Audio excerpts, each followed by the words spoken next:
Rise with ईमान के मोहतरम नाजरीन अस्सलाम वालेकुम। अल्लाह रब्बुल इज़्ज़त से दुआ है कि आप सब खैर आफियत से हों। मोहतरम नाजरीन, आज की इस वीडियो में हम सुने और समझेंगे मेथड्स ऑफ शैतान, यानी शैतान के इंसान को भटकाने के तरीके। और हमारे उस्ताद मोहतरम हैं जनाब मोहम्मद अली साहब। तो वीडियो शुरू करते हैं। शैतान के कुछ मेथड्स हम डिस्कस करते हैं वेरी क्विकली इन 5 मिनट्स। एक तो सिस्टमेटिक डिसेंसिटाइजेशन।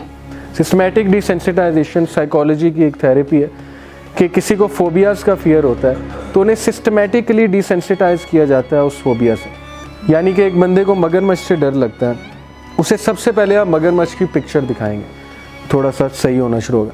फिर आप क्या करेंगे कि दूर से एक मगरमच्छ दिखाएंगे। फिर आप क्या करेंगे, थोड़ा करीब ले जाएंगे। फिर आप क्या करेंगे कि मगरमच्छ को खुद हाथ लगा के दिखाएंगे। तो आहिस्ता आहिस्ता डिसेंसिटाइज हो रहा है। अब सिस्टमेटिक डिसेंसिटाइजेशन का कुरान से प्रूव ये मिलता है कि gradual exposure to a big sin हर बंदे को अचानक बिग सिन की तरफ नहीं लेके आता। फुट स्टेप्स हैं उसके, फुट स्टेप्स के थ्रू वो डिसेंसिटाइज करता है। मिसाल के तौर पे आपकी जब ईमान की हालत ज़्यादा है, आप देखेंगे कि आपको कोई औरत की पिक्चर ही नज़र आ जाए ना तो आपको थोड़ा सा प्रॉब्लम होने लग जाता है, ठीक है। लेकिन कुछ लोग हैं कि उन्हें बिल्कुल भी नहीं होता। वो इसलिए नहीं होता क्योंकि हम लोग डिसेंसिटाइज हो चुके हैं। बिल बोर्ड्स देख देख के, मीडिया में औरतें डेली खबरें पढ़ रही हैं, हम तो डिसेंसिटाइज हो चुके हैं। उनका फेस देख देख के, बहुत कुछ देख देख के डिसेंसिटाइज हो चुके हैं हम। मिसाल के तौर पे एक बाथरूम है, उसमें बड़ी बदबू आ रही है, कुछ देर बाद वो बदबू आना बंद हो जाएगी क्योंकि हमारी नाक डिसेंसिटाइज हो जाएगी। जो नया बंदा आएगा उसे आएगी, लेकिन हम चूँकि वहाँ मौजूद हैं हमें नहीं आएगी। इस तरह लोग सिन से डिसेंसिटाइज हो जाते हैं और अल्टीमेटली सिन उनके लिए जो है मुज़य्यन कर दिया जाता है। उन्हें पता ही नहीं लगता मैं सिन कर रहा हूँ, और लिटरली वो बूस्ट करते हैं, बोस्ट करते हैं कि मैं सिन तो नहीं कहते कि मैं ऐसी हरकतें कर रहा हूँ, वो समझते हैं कि मैं बड़ा अच्छा काम कर रहा हूँ। ये शैतान के सारे स्टेप्स हैं।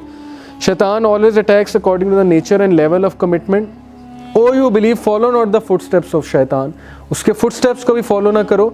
हूसएवर follows the footsteps of शैतान देन वेरीली कमांड्स अल फाशा एंड अल मुनकर obviously, and follow not the footsteps of शैतान surely he is to you an open enemy. यानी कि ग्रेजुअल एक्सपोजर वो करता है। Some examples how a person gets involved into profanity, किस तरह से लोग बन जाते हैं porn addicts। जाहिर है एक ट्रिगर होता है, वो ट्रिगर कुछ भी हो सकता है, मूवी का कोई सीन हो सकता है, कोई पिक्चर हो सकती है, यूट्यूब पे कुछ देखते देखते अचानक जो है वो बंदा स्लिप कर जाता है। अब वो ग्रेजुअल स्टेप्स हैं। तो ये सारे systematic desensitisation and dissonance reduction. Dissonance reduction भी साइकोलॉजी की एक टर्म है कि इंसान जब करना कुछ चाहता है करता कुछ है तो डिसोनेंस पैदा होती है माइंड में, एक तज़ब्ज़ब। उसको रिड्यूस करने के लिए हम डिफेंस मैकेनिज़म्स की तरफ जाते हैं। मिसाल के तौर पे एक स्मोकर है, उसको पता है स्मोकिंग नहीं करनी चाहिए, सिगरेट पे लिखा हुआ है कि इससे लंग कैंसर होता है, माउथ कैंसर होता है, वो स्मोक करता है, उसमें डिसोनेंस पैदा होती है। अब वो क्या करता है, डिफेंस मैकेनिज़्म बनाता है।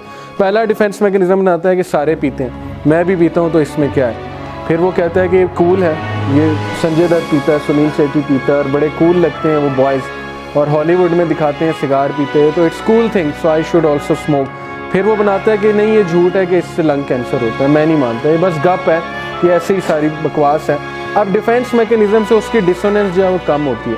अब शैतान भी डिफेंस मैकेनिज़्म देता है इंसान को जब उसको कॉग्निटिव डिसोनेंस होती है। एक बंदा नमाज नहीं पढ़ता है तो तज़ब्ज़ब का शिकार होता है, कहता है यार पढ़नी चाहिए थी, ईशा पढ़ी नहीं आज।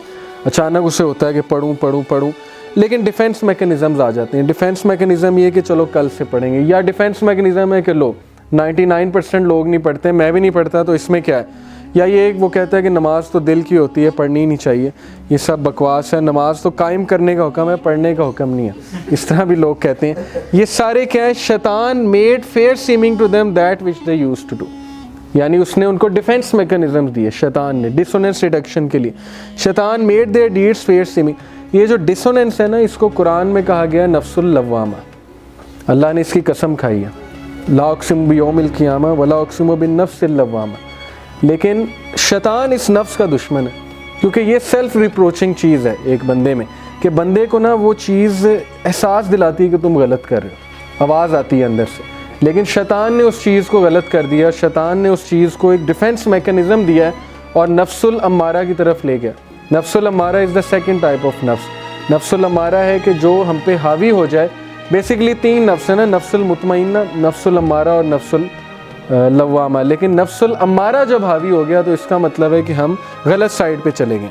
होना वो 1/3 चाहिए था, लेकिन वो जब 2/3 हो जाए या 3 out of 3 हो जाए इंसान फिर गलत तरफ चला जाता है। Caption it, this is a fashion show in UK और they have spent billions of dollars on this fashion show and they call it enlightenment. अब ये मुझे बताएं, शैतान ने छू के बावला नहीं किया तो ये क्या है? ये किस तरह का फैशन है? इस तरह फैशन कौन करता है? और ये क्या चीज़ है? ये कोई मुझे समझा दे कि इस तरह की ड्रेसिंग कौन करता है।